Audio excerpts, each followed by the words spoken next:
Bonsoir à tous, madame, monsieur, très heureux de vous accueillir. Soyez les bienvenus dans notre émission d'Ado Kids Night, le premier aventure de la night. Bip bip, olé. Très heureux de vous accueillir. Nous poursuivons notre émission et nous allons bientôt la clôturer. Dans un instant, voici votre 22h30 aventurier, votre rendez-vous d'aventure qui va vous proposer un programme incroyable. Restez avec nous, nous allons parler d'un célébrissime aventurier. Alors ne bougez pas, vous êtes bien sur Ado Kids TV, le meilleur de la jeunesse télévisuelle disponible sur vos smartphones et vos écrans d'ordinateur, et vous regardez avec intérêt le 21h30, nouvelle génération Ado Kids Night, le rendez-vous d'aventure de la night. Pipi, olé. Nous sommes ensemble jusqu'à 23h pour ce programme et vous êtes les bienvenus. C'est parti, en route, il est 22h30.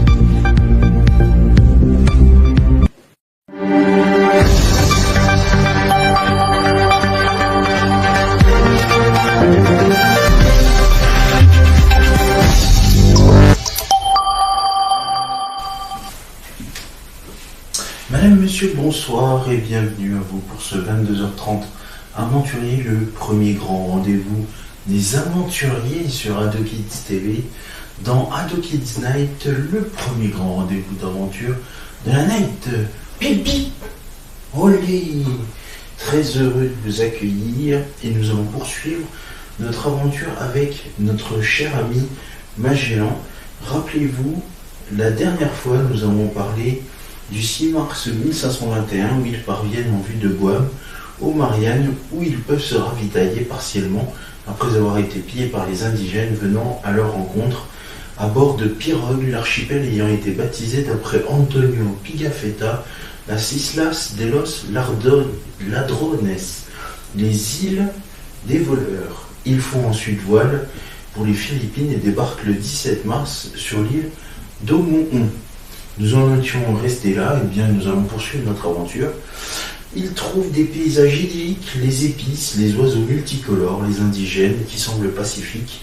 Une première escale a lieu sur l'île de Limasawa, où est dite la première messe aux Philippines, une seconde sur celle de Cebu, où le roi Humabon se convertit au christianisme avec son peuple. Lapu-Lapu, roi de la petite île de Mactan, en face de Cebu, refuse de se soumettre aux envahisseurs. Magellan mène une expédition contre lui en estimant que 60 hommes en armure dotée d'arquebuses peuvent vaincre des indigènes nus 30 fois plus nombreux. Lors de cette bataille de Mactan, le 27 avril 1521, Magellan est blessé par une flèche empoisonnée et tombe sous les coups avec 6 de ses compagnons. La chronique d'Antonio Pigafetta apporte des précisions essentielles sur cet épisode. Les guerriers de Lapu-Lapu s'étaient confectionnés des boucliers en bois extrêmement durs, résistants aux arquebuses et armés de flèches empoisonnées dont le venin avait un effet quasi immédiat. 4 jours après la défaite de Mactan, le 1er mai, Humabon tend en embuscade aux nouveaux arrivants lors d'un dîner au cours duquel il dit vouloir remettre aux officiers de la flotte les joyaux et présents qu'il avait promis d'envoyer au roi d'Espagne selon l'expression de Pigafetta. Il s'agit simplement pour le reste de Cebu de revenir en grâce auprès des seigneurs voisins qui souhaitaient se débarrasser des Européens. Selon Pierre Martyr d'Anguera, 1457-1526, l'origine de cette agression est à chercher dans le viol des femmes. Ceux qui sont restés à bord des navires à l'ancre s'enfuient. Toujours selon le témoignage d'Antonio Pigafetta, Enrique, le domestique de Magellan, originaire des îles dont il parle la langue, se rallie à Humabon. En effet, le testament de Magellan stipule que son fidèle serviteur doit être affranchi. Or, le beau-frère de Magellan, Duarte Barbosa, rejette cette disposition de testamentaire et exige d'Enrique qu'il reste à bord.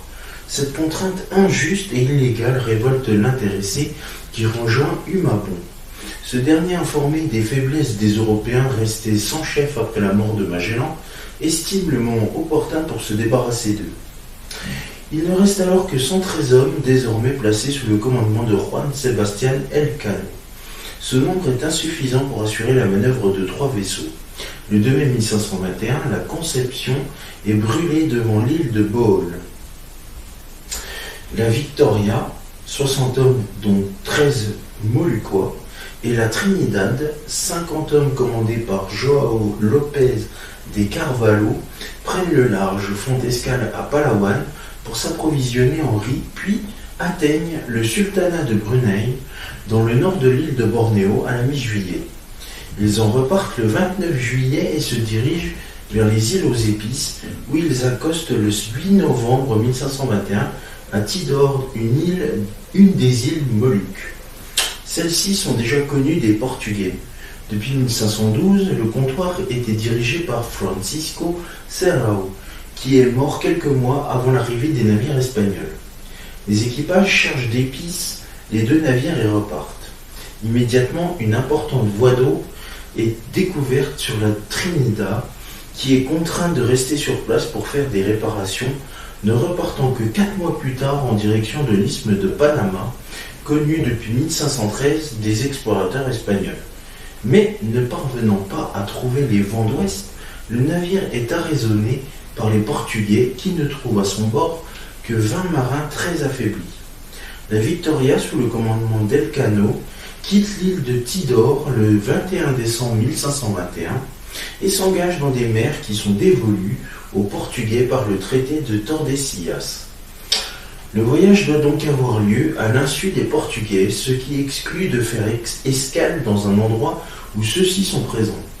Le navire réussit à traverser l'océan Indien et passe le cap de Bonne-Espérance, puis à remonter jusqu'en Espagne, atteignant San Lucar de Barrameda le 6 septembre 1522, avec seulement 18 membres d'équipage. 12 sont restés prisonniers des Portugais au Cap-Vert et ne reviennent que quelques semaines plus tard. La vente des épices ramenées de Tidor rembourse l'essentiel des frais engagés au départ, mais est insuffisante pour couvrir les arriérés de soldes dus aux survivants et aux veuves. Au total, le bilan financier est très négatif.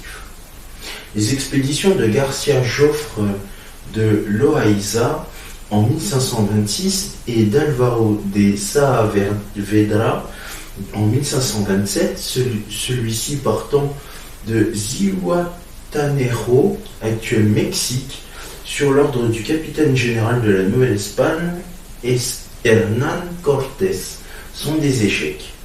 En 1529, par le traité de Saragosse, l'Espagne renonce à ses prétentions sur les Moluques, moyennant une compensation de 350 000 ducats. Mais elle maintient ses revendications sur les Philippines au nom de la première découverte, ouvrant une ligne Manille-Acapulco en 1565 et procédant à l'occupation du territoire. Comme l'écrit Pierre Chaunu, le retour d'Elcano par la voie portugaise de la Carrera da India a une valeur scientifique, non pas économique. Il est prouvé qu'on ne peut combattre valablement par le passage du sud-ouest de la navigation indo-portugaise du cap de Bonne-Espérance. Il faut attendre 58 ans pour qu'il ait lieu la deuxième circumnavigation réalisée par l'anglais Francis Drake, 1577-1580.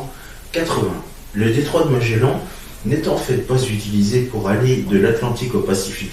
Les Espagnols préfèrent effectuer un transbordement sur l'isthme de Panama pour atteindre les côtes américaines du Pacifique. Le cap Horn est découvert en 1616, mais n'est pas utilisé non plus de façon courante. Le percement du canal de Panama en 1914 apporte une solution définitive au problème de passage maritime à travers le continent américain. 18 occidentaux, dont le capitaine Juan Sebastián Elcano et le supplétif Antonio Pigafetta, sont les premiers à compléter le tour du monde. Les 12 hommes retenus prisonniers au Cap-Vert reviennent quelques semaines plus tard à Séville, via Lisbonne. Les 5 survivants de la Trinidad ont aussi accompli le tour du monde, mais ils ne reviennent en Europe qu'en 1525-1526. Au total, sur les 237 hommes au départ de l'expédition, seuls 35 parviennent donc à boucler le tour du monde. En 1938, Stefan Zweig, dans sa biographie, avance l'idée que le premier homme à avoir bouclé le tour du monde serait l'esclave de Magellan, Enrique, dès 1521, pour la seule raison qu'aux Philippines, il avait pu dialoguer avec les indigènes, les sujets du roi Humabon. L'idée a fait florès depuis. En fait, Enrique peut s'entretenir avec les Philippins, non pas dans une des langues locales, tagalog ou visaya, mais en langue malaise, qui est la lingua franca parlée par les marins et les habitants des côtes ayant affaire aux marchands malais sur toutes les mers de l'insulinde.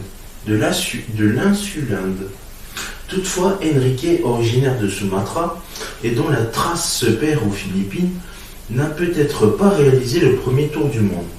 Quelques repères chronologiques, on va vous citer: le 10 août 1519, départ de Séville; le 13 décembre 1519, arrivée dans la baie de Santa Lucia au Brésil; le 12 janvier 1520, début d'exploration du Rio de la Plata en Argentine; 31 mars 1520, arrivée à Puerto San Julián en Patagonie en Argentine; le 1er avril 1520, mutinerie de San Julián; 3 mai 1520, naufrage du Santiago; 21 octobre 1520, découverte du cap Virgenes, entrée du détroit; vers le 8 novembre 1520, désertion du San Antonio qui rentre à Séville; 28 novembre 1520, entrée de la flotte dans l'océan Pacifique; 6 mars 1521, arrivée aux Mariannes; 7 avril 1521, arrivée à Cebu; 27 avril 1521, mort de Magellan et de 6 autres hommes lors du combat contre les indigènes de Mactan; 2 mai 1521, destruction volontaire de la Conception; 8 novembre 1521, arrivée aux Moluques sur l'île de Tidor, du Trinidad et du Victoria; 21 décembre 1521, départ de la Victoria chargée de girofle pour l'Espagne; 19 mai 1522, la Victoria passe le cap de Bonne-Espérance; 6 septembre 1522, la Victoria accoste à San Lucar de Barrameda. Le récit de Mollusis Insulis de Maximilianus Transylvanus est publié en 1723. C'est à partir de ce texte que l'Europe a pu, en tout premier lieu, satisfaire sa curiosité concernant le premier tour du monde réalisé par un navire espagnol. Relation du voyage de Magellan, le récit beaucoup plus complet d'Antonio Pigafetta, connaît un certain succès à sa publication en 1526. Magellan reste cependant calomnié par les survivants espagnols du périple, critique de son commandement et par le Portugal qui le considère comme un traître. Les exploits de Magellan sont oubliés dès la fin du XVIe siècle. C'est l'effervescence nationaliste du début du XXe siècle qui remet Magellan au devant de la scène alors que l'Espagne et le Portugal veulent renouer avec un passé glorieux, eux qui sont en retrait de la scène internationale depuis la perte de leur colonie américaine le siècle précédent. lors de l'exposition ibéro-américaine de 1929 à Séville, alors que Primo de Rivera est au pouvoir, le nom de Magellan est donné à une voie conduisant, à la place de l'Amérique. Lors de celle du monde portugais de 1940 à Lisbonne, sous la dictature de Salazar, une statue à son effigie est érigée, derrière celle d'Henri le Navigateur. Ne pouvant être rattaché à une seule nation, sa place est encore mineure. C'est la biographie de Stefan Zweig en 1938 qui donne à Magellan une aura dépassant la péninsule ibérique.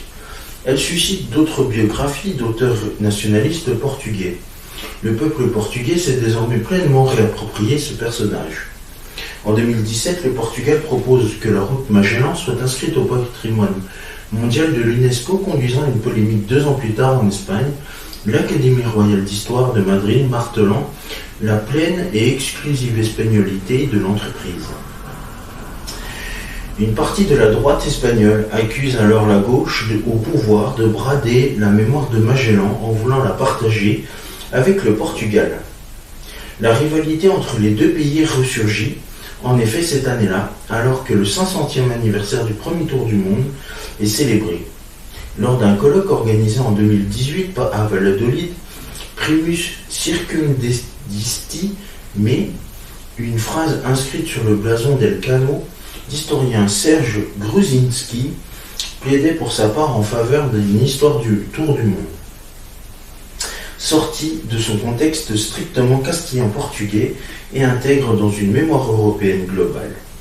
Finalement, la demande auprès de l'UNESCO devait être commune aux deux pays. Les nuages de Magellan sont nommés en son honneur au début du XIXe siècle, de même que la sonde spatiale Magellan en 1989 ou le manchot de Magellan pour rappeler que l'explorateur avait aperçu cet oiseau en 1520 au cours de son voyage au sud du continent sud-américain. Pour sa mise en service en 2022, l'un des plus grands télescopes terrestres installés au Chili prendra le nom de Magellan. Créé en 1999, les éditions Magellan et compagnie ont vocation à donner la parole aux écrivains voyageurs à toutes les époques. Trois cratères, 2 situés sur la Lune, Magellanes et son cratère satellite Magellanes A et un autre sur Mars, Magellanes, ont été nommés d'après Magellan et orthographiés Magellanes. De nombreux colloques, publications et cérémonies sont prévus pour la célébration du 5e centenaire de la première circumnavigation de la Terre, tel le Sanlúcar des Barrameda, dit 2019-2022. Au niveau de Magellan, au niveau de la culture, dans la littérature, c'est un personnage important, mais intrusif de la rencontre des civilisations du roman français qui a fait le tour de quoi ? Entre parenthèses, l'affaire Magellan 2020 de Romain Bertrand. Magellan est aussi un personnage du manga japonais à succès One Piece d'Eiichiro Oda. Il est le directeur de la prison gouvernementale sous-marine d'Impel Down, concernant les ennemis les plus dangereux du gouvernement mondial, et il est également le principal antagoniste de cet arc. La série documentaire L'incroyable périple de Magellan de François de Riborolles, diffusée sur Arte en 2022, lui est consacrée. Agrémentée de témoignages de navigateurs, d'historiens et d'anthropologues, cette série de 4 épisodes retrace la vie du navigateur de sa jeunesse jusqu'à son expédition en 1519 du mois de septembre et son arrivée dans l'archipel indonésien des Moluques. Et voilà, et c'est la fin de cette émission. Merci à vous de votre fidélité et de nous avoir suivis. Prochain rendez-vous demain dans ce 14e numéro. Nous parlerons de nouveaux explorateurs et grands aventuriers. Et on a déjà parlé de Vasco de Gama et de Christophe Colomb ou encore Ferdinand de Magellan. Nous parlerons demain de Jacques Cartier. Je vous souhaite une excellente soirée. Merci. Salut.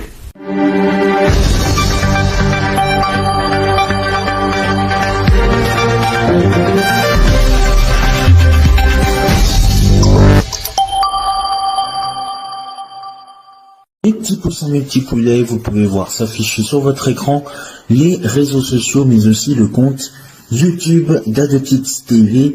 Commentez, likez sur Facebook et Instagram et abonnez-vous à la chaîne YouTube d'AdoKids TV. Et c'est la fin de notre 21h30 Géo, de notre 22h30 Aventurier. Merci à vous de votre fidélité.